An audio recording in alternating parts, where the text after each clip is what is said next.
मित्रों नमस्कार, मैं परमेश्वर शर्मा। आप देख रहे हैं परम राष्ट्रवादी।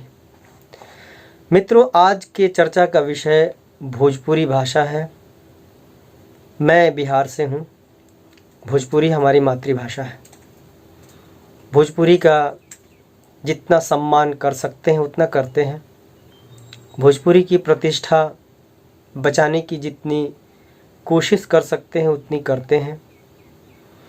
आपसी सामूहिक पारिवारिक स्तर पे जब भी बातचीत होती है भोजपुरी में ही करते हैं। पिछले 4-5 दिनों से या मान के चलिए लगभग 1 हफ्ते से भोजपुरी भाषी इस बिहार में बहुत बड़ा वितंडा खड़ा हुआ है, बहुत बड़ा विवाद खड़ा हुआ है। और सच पूछिए तो इस विवाद को, इस वितंडे को बहुत पहले खड़ा हो जाना चाहिए। ये भोजपुरी के हित के लिए बहुत अच्छा था, लेकिन चलिए, देर आए दुरुस्त आए। मुद्दे की चर्चा थोड़ी सी करेंगे और उसके बाद मुद्दे की पृष्ठभूमि में जाएंगे। उसका विश्लेषण मुद्दे की चर्चा से भी ज़्यादा ज़रूरी है। तो मुद्दा ये है कि किसी पंकज सिंह नाम के एक गायक ने एक गाना गाया। मैं उस गाने का बोल यहाँ नहीं लूँगा। वो अगर आप बिहारवासी हैं, अगर आप भोजपुरी जानते समझते बोलते हैं तो आपको खुद ब खुद पता होगा या पता लग जाएगा। वो बोल यहाँ लेने लायक है ही नहीं।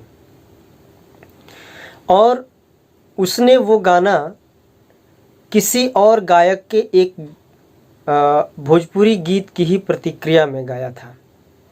उस गीत के बोल थे, चाची के बाची सपनवा में आवेली। क्योंकि यहाँ कोई नाम नहीं है इसलिए मैं इस गाने के बोल को यहाँ ले पाया, लेकिन गायक का नाम मैं फिर भी नहीं लूँगा, क्योंकि वो ना तो मेरा अधिकार है और ना ही मैं इस गायक को इस लायक समझता हूँ कि उसका नाम यहाँ लिया जाए। अब विवाद यहाँ से शुरू हुआ कि ये पंकज सिंह ने जो प्रतिक्रिया में जो गाना गाया, उसके बाद पहले गाने के गायक ने पंकज सिंह को या उनके माध्यम से पूरे भोजपुरी समाज को ये धमकी दी, ये चेतावनी दी कि किसी भी तरह से अगर हमारा या हमारे परिवार का नाम लिया गया तो हम ना तो अपने विरोधियों को ही छोड़ेंगे, ना तो समर्थकों को ही छोड़ेंगे। सबको अदालत में घसीटेंगे, सबकी ज़िंदगी बर्बाद कर देंगे। जो भी वो अपने क्रोध की अभिव्यक्ति कर सकते थे उन्होंने किया। अब यहाँ पे मेरा सबसे पहला सवाल ये है कि हे गायक महोदय, क्या आपको चाची के बाची सपनवा में आवेली गाने से पहले इस गाने का अर्थ आपको समझ में नहीं आया था? समझने की आपने कोशिश नहीं की थी? अगर समझ में नहीं आया था, इसका मतलब है कि आप में समझदारी का बिल्कुल ही अभाव है। आपने समझने की कोशिश नहीं की थी। इसका मतलब ये है कि आपको उसके अर्थ से कोई मतलब था ही नहीं। और इस गाने के लेखक से मैं ये पूछना चाहता हूँ कि तुम किस तरह के लेखक हो?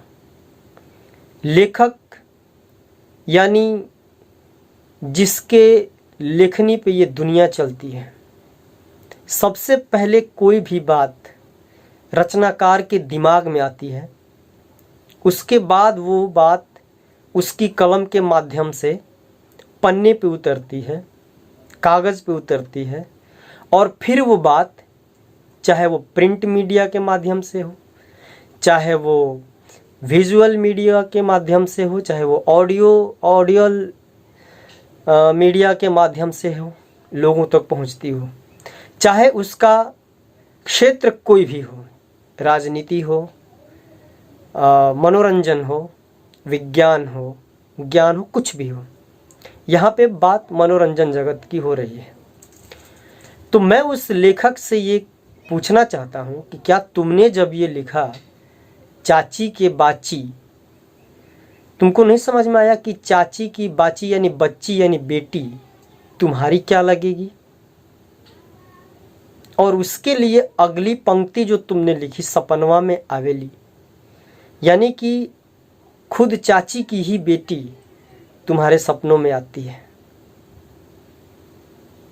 अब जिन महोदय ने ये गाना गाया, उन्होंने जिस तरह से पूरे भोजपुरी समाज को चेतावनी दी है, मेरा उनसे भी आग्रह है, क्या आपने इसका अर्थ समझने की कोशिश नहीं की कि इसका अर्थ क्या है और आप क्या संदेश पूरे भोजपुरी समाज को देना चाहते हैं?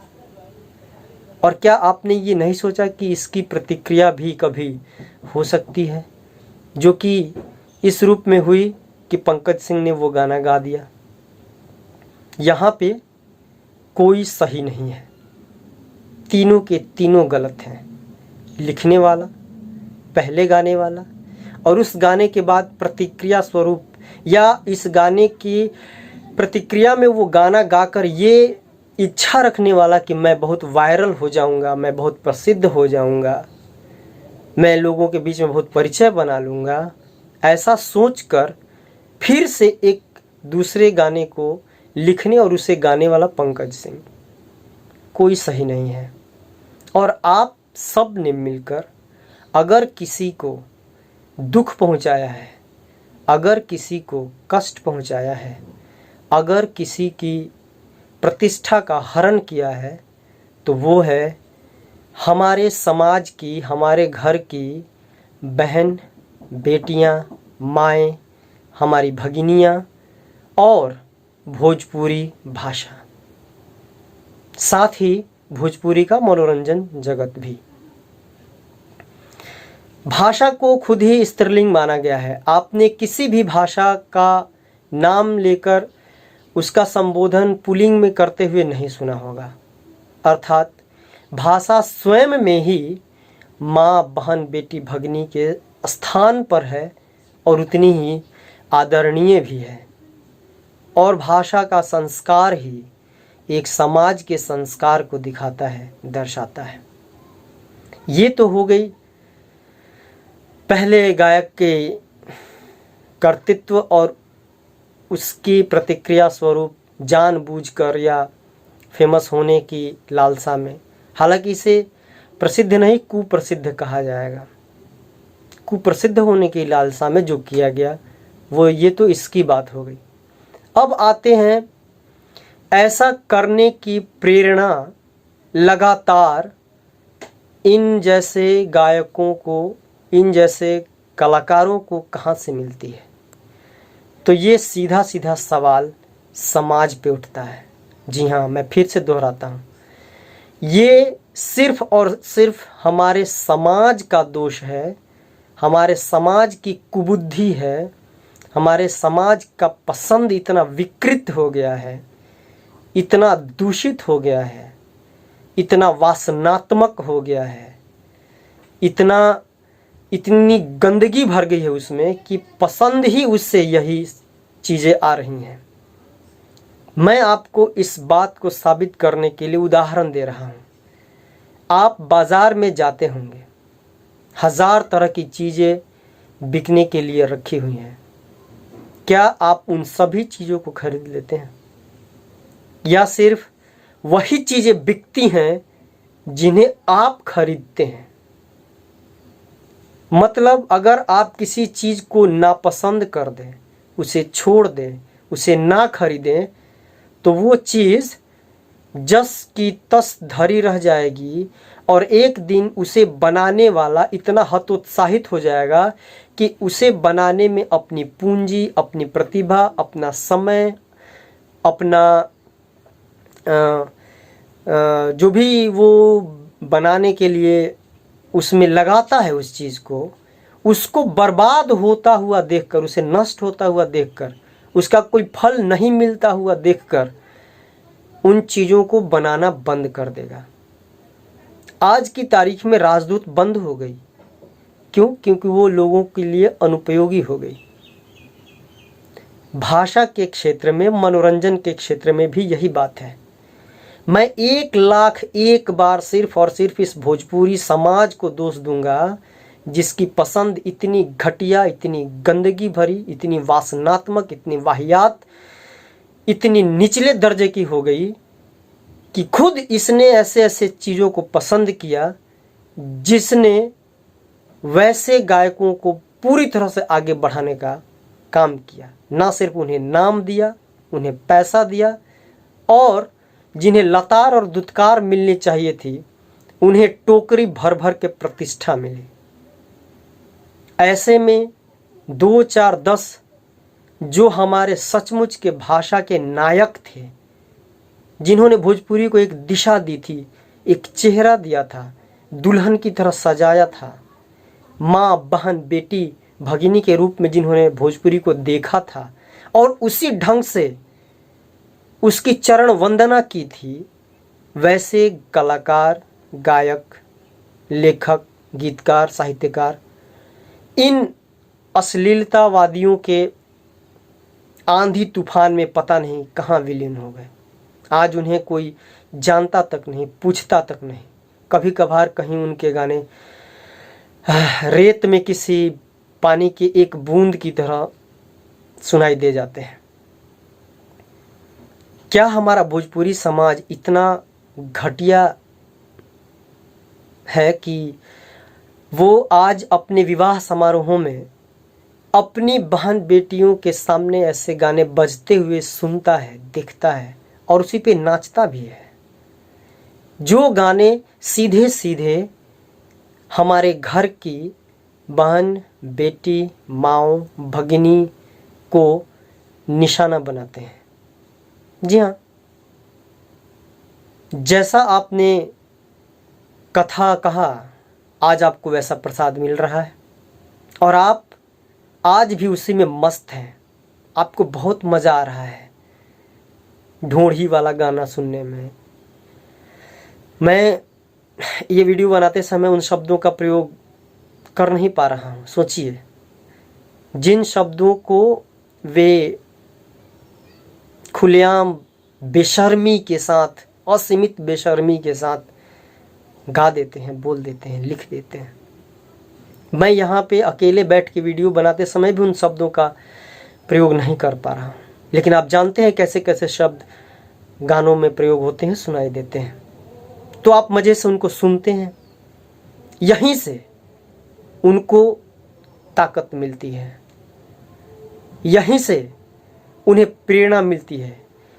जब वो देखते हैं कि उनका ये प्रयोग हर बार पहले से ज़्यादा सफल हो गया, उनके उन गानों को पहले से ज़्यादा लोगों ने सुना, गानों के उन वीडियो को पहले से ज़्यादा लोगों ने देखा, उनको पहले से ज़्यादा लाइक्स मिले, कमेंट मिले, उनको स्टेज प्रोग्राम्स पहले से ज़्यादा मिले, सिर्फ और सिर्फ ऐसे गानों के चलते, तो आपको क्या लगता है वो भजन गाएंगे आपके लिए?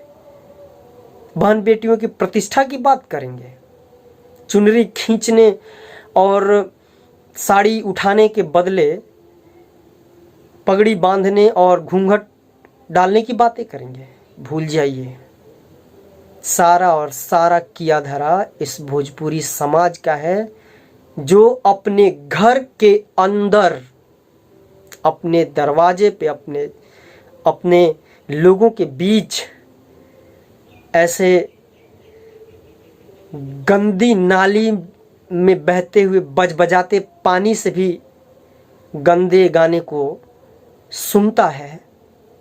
ना सिर्फ सुनता है बल्कि उसका आनंद लेता है और फरमाइश भी करता है कि यही गाना बजाओ, बहुत अच्छा लग रहा है सुनने में।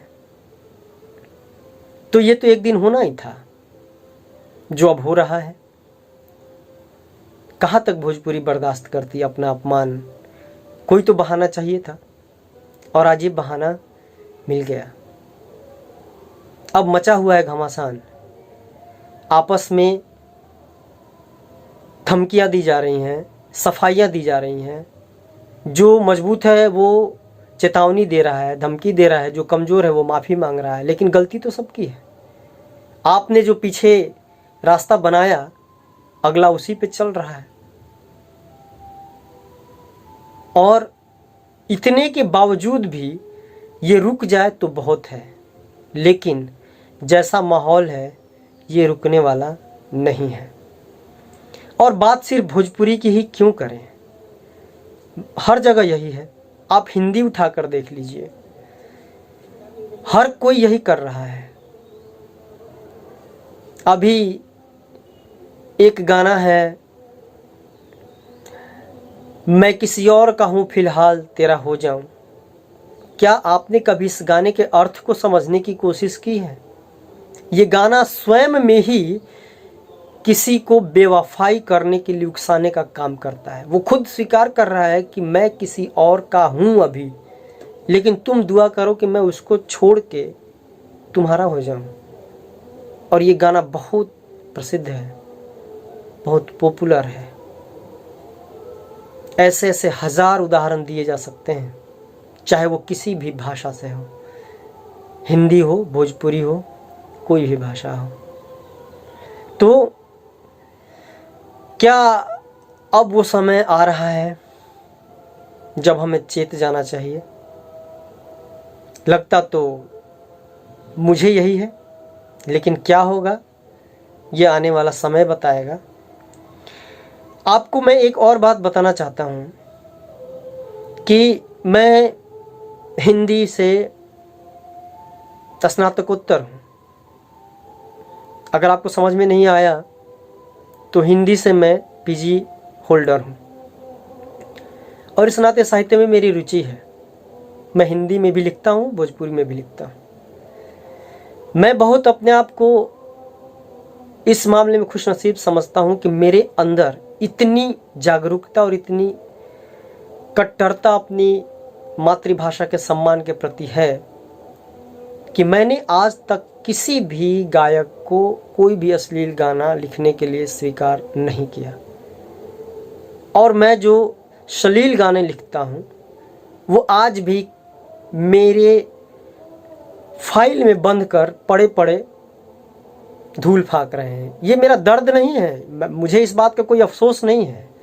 आज तो सोशल मीडिया का ज़माना है, पहले जो नहीं हुआ मैं अब वो कर सकता हूँ। मैं वो गाने खुद से गा सकता हूँ, भविष्य में हो सकता है गाऊं भी।